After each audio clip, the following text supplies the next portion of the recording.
Bonjour. Maintenant, on va voir la deuxième leçon du chapitre mécanique. On va voir la vitesse. Il existe deux types de vitesse. Il y a la vitesse moyenne et la vitesse instantanée. Qu'est-ce que ça veut dire la vitesse moyenne d'un véhicule? La vitesse moyenne, notée Vm, est le quotient de la distance d parcourue par la durée t mise pour parcourir cette distance. Il s'exprime par la relation suivante. Vm égale la distance parcourue, il s'exprime en mètres, et la distance de parcours, il s'exprime en secondes. Donc, le rapport Vm égale à d sur t, d s'exprime en mètres et t s'exprime en secondes. Donc, le rapport d sur t, c'est-à-dire la vitesse moyenne Vm, s'exprime en mètres par seconde ou bien mètres fois seconde à la puissance moins 1. Donc, cette relation, pour déterminer Vm, il y a une astuce. On trace un triangle et on met Vm fois t, d. Donc, pour trouver Vm égale d sur t. Maintenant, si on veut sortir d, donc la distance d égale Vm fois t. Vm fois t. Et finalement, pour trouver le temps de parcours, t égale d sur Vm. Donc, de cette relation, on peut sortir trois relations. Donc, la vitesse Vm, elle s'exprime en mètres par seconde. C'est l'unité internationale. Il existe d'autres unités comme kilomètres sur heure, c'est-à-dire kilomètres par heure. C'est l'unité usuelle ou l'unité praticable. Donc, il y a une astuce pour convertir de kilomètres par heure en mètres par seconde, ou bien l'inverse. Pour convertir de mètres par seconde au kilomètre par heure, on fait cette astuce. Kilomètres par heure pour convertir en mètres par seconde, on doit diviser par 3,6. Inversement, si on veut convertir de mètres par seconde au kilomètre par heure, on doit multiplier par 3,6. Donc, remarque, l'unité de vitesse la plus couramment utilisée est le kilomètre par heure. C'est l'unité usuelle ou bien l'unité praticable. Donc, avec kilomètre par heure, si on veut convertir un mètre par seconde, on divise par 3,5 et inversement, si on veut convertir de mètres par seconde au kilomètre par heure, on doit multiplier par 3,6.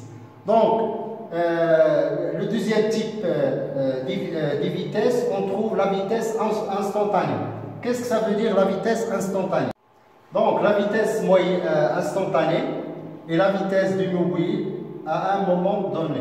On peut mesurer la vitesse instantanée par le radar ou bien par le contour d'un véhicule.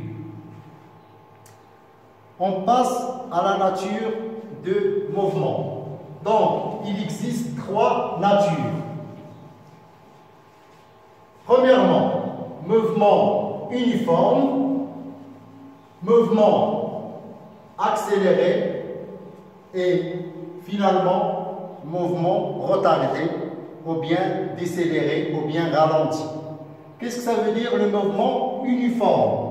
On dit que le mouvement est uniforme si l'objet parcourt toujours et garde la même distance dans un intervalle de temps constant. Alors, sa vitesse est constante. Donc, باللغة العربية هناك ثلاث أنواع من طبيعة الحركة. حركة منتظمة. متى نقول أن الحركة منتظمة؟ تكون الحركة منتظمة إذا كانت المسافة المقطوعة خلال نفس المدة الزمنية لمتحرك متساوية والسرعة ثابتة. Donc, في هذا المثال, on voit que les positions A0, A1, A2, A3 et A4, elles décrivent une trajectoire qui est rectiligne.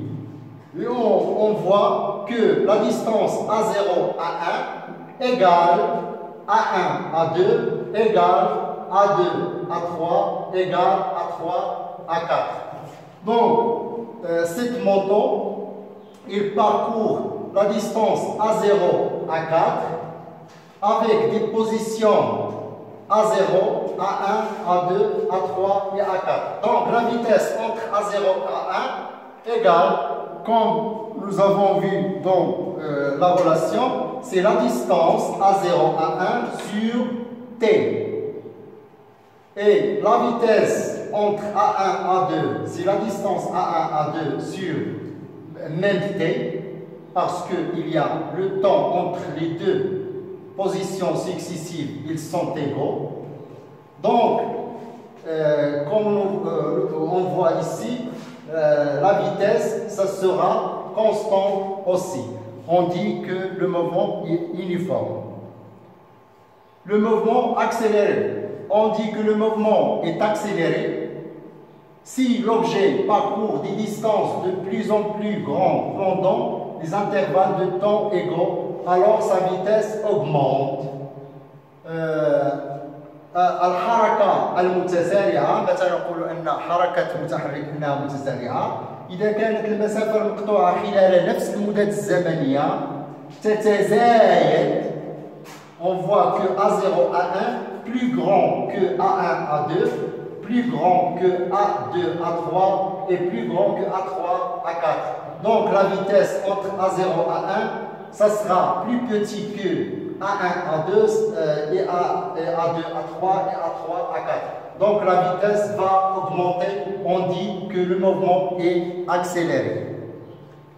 On passe maintenant au mouvement retardé, ou bien ralenti, ou bien décéléré. الحركة المتباطئة.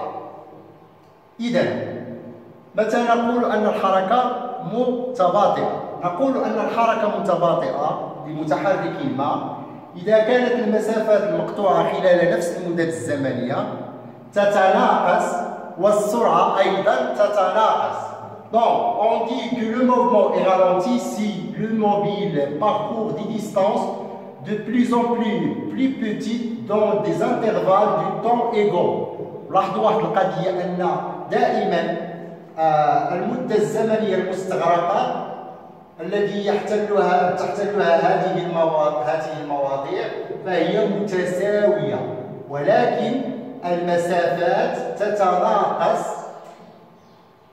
إذن نقول أن الحركة متباطئة. On dit que le mouvement est ralenti. On passe maintenant aux quelques dangers de la vitesse et la sécurité routière. Donc, quelles sont les causes des accidents? Les accidents sont souvent causés par l'excès de vitesse et le non-respect du code de la route par des conducteurs. إذن الإفراط في السرعة وعدم احترام علامات التشوير هي التي تؤدي بالأساس لا قدر الله إلى حوادث السير. Donc, on va voir quelques types de distances. Premièrement, la distance d'arrêt. Qu'est-ce que ça veut dire la distance d'arrêt? La distance d'arrêt notée DA est la distance parcourue par la voiture ou bien le vélo entre le moment où le conducteur voit le danger et le moment où la voiture ou le vélo s'arrête. La distance d'arrêt DA est la somme de la distance de réaction DR et la distance de freinage DF. Donc, on va voir la distance DR, c'est quoi, et la distance DF, c'est quoi. Donc, on prend, par exemple, un véhicule ou bien un vélo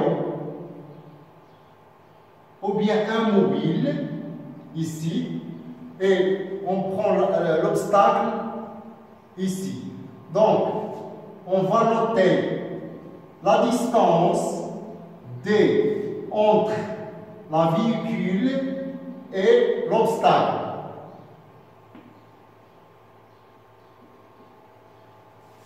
Donc, le conducteur va voir l'obstacle. Donc, le temps que le conducteur voit l'obstacle et le temps pour décider de freiner, on la note DR. C'est la distance de réaction. Et la distance entre le temps où le véhicule va commencer à freiner et le temps de l'arrêt de la véhicule, on la note DF, la distance de freinage. Donc, la somme de ces deux distances égale à la distance d'arrêt. On peut écrire la relation DA égale DR plus DF. Avec DR, toujours, on peut calculer DR avec la relation DR égale à V, la vitesse fois le temps de réaction. Donc, on va voir deux relations, la relation 1 et la relation 2. Voilà. La distance de réaction dépend du temps de réaction. Le temps de réaction augmente avec la fatigue du conducteur ou bien la prise de l'alcool ou bien la drogue ou bien des médicaments qui fait du sommeil. Maintenant, la distance de freinage, DF, c'est la distance parcourue depuis le début du freinage jusqu'à l'arrêt du véhicule. La distance de freinage, il dépend de l'état des véhicules, soit les pneus ou bien les freins, et il dépend aussi l'état de la route, et aussi il dépend l'état du climat. La route, ça sera mouillée ou bien glissante ou bien sèche, et surtout de la vitesse. Donc, on voit ici que la distance d'arrêt égale à la distance de réaction plus la distance de freinage. إذا مسافة التوقف دائما تساوي مسافة رد فعل السائق زائد مسافة الفرملة. Maintenant, on va passer de citer quelques sécurités routières.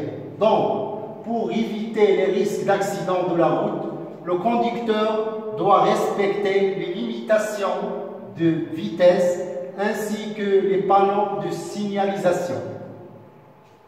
Utilisez le casque de protection, casque en cas de conduite de moto-vélo, utiliser la ceinture de sécurité obligatoire, ne pas utiliser un téléphone portable en conduisant, surveiller l'état mécanique du véhicule avant de l'utiliser, en particulier les roues et les freins.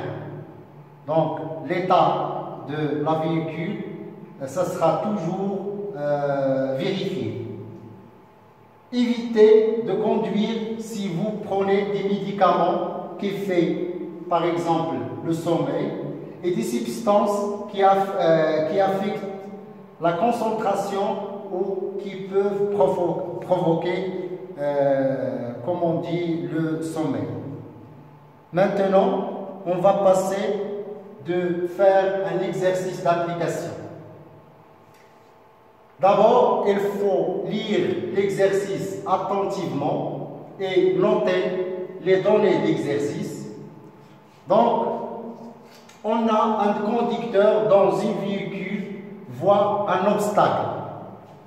Donc, véhicule, solution d'exercice.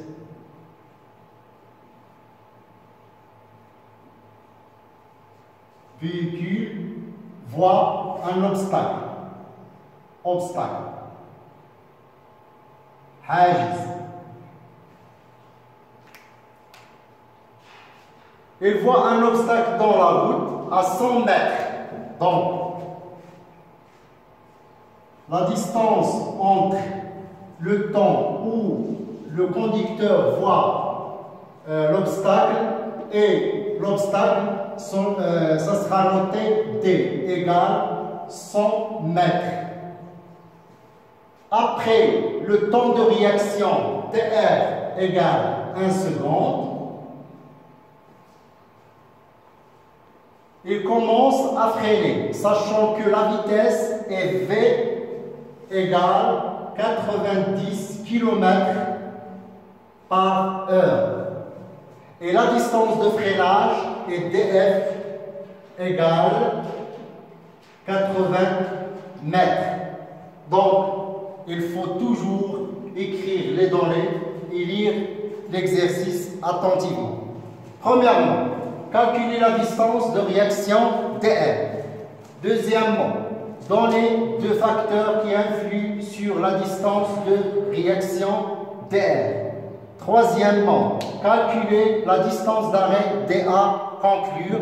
Et finalement, quatrièmement, c'est la vitesse de voiture V égale 58 km par heure. Est-ce que la voiture s'arrête avant ou bien il va frapper l'obstacle? Justifie votre réponse. Donc, on va faire la solution de cet exercice. Premièrement, calculer la distance de réaction. Calculons DR, distance de réaction. On a déjà vu que DR égale V fois TR.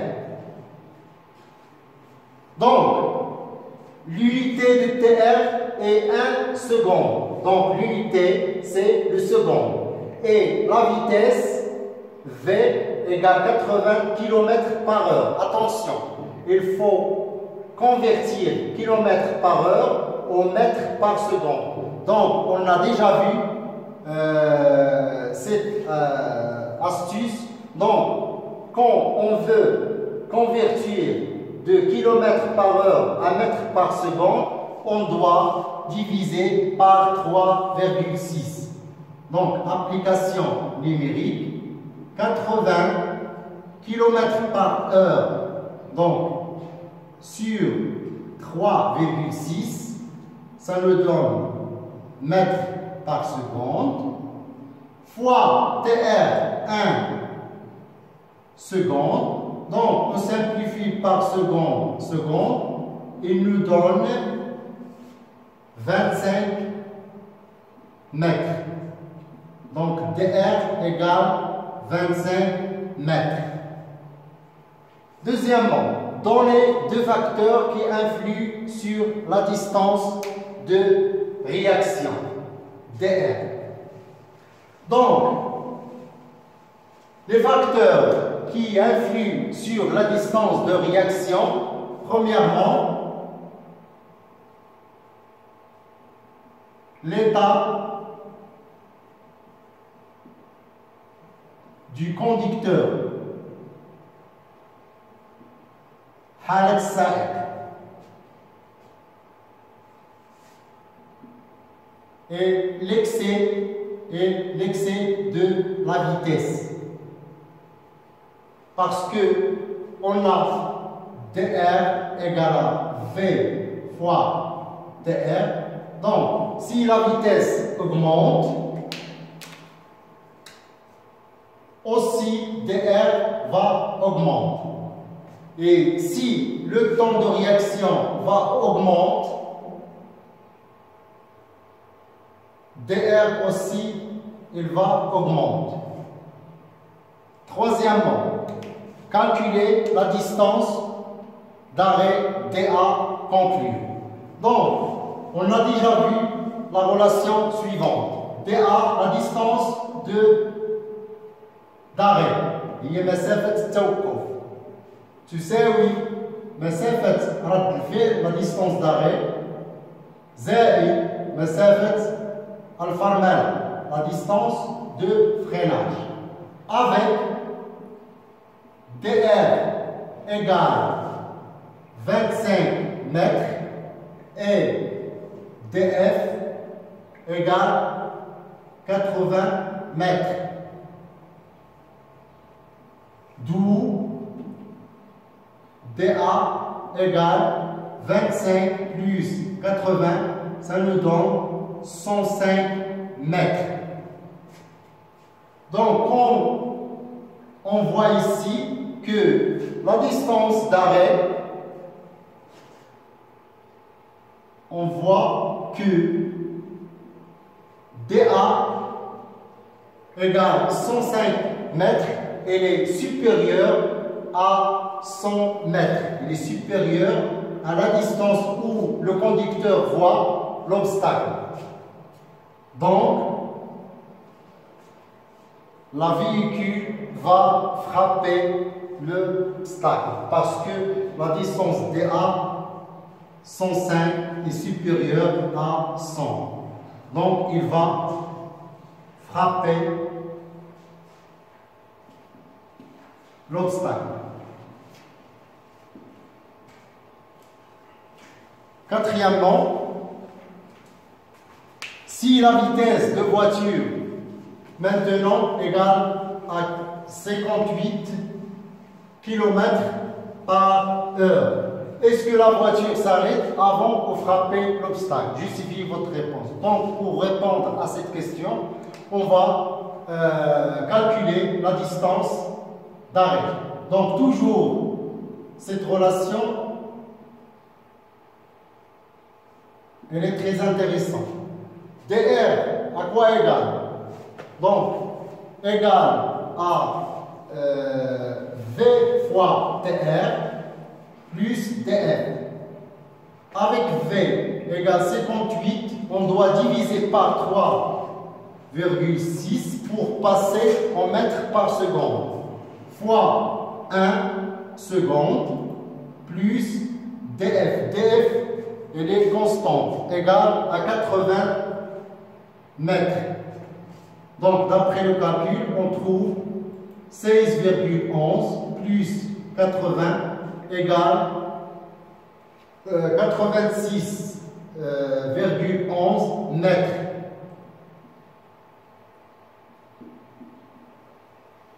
Dans ce cas-là, on a dA,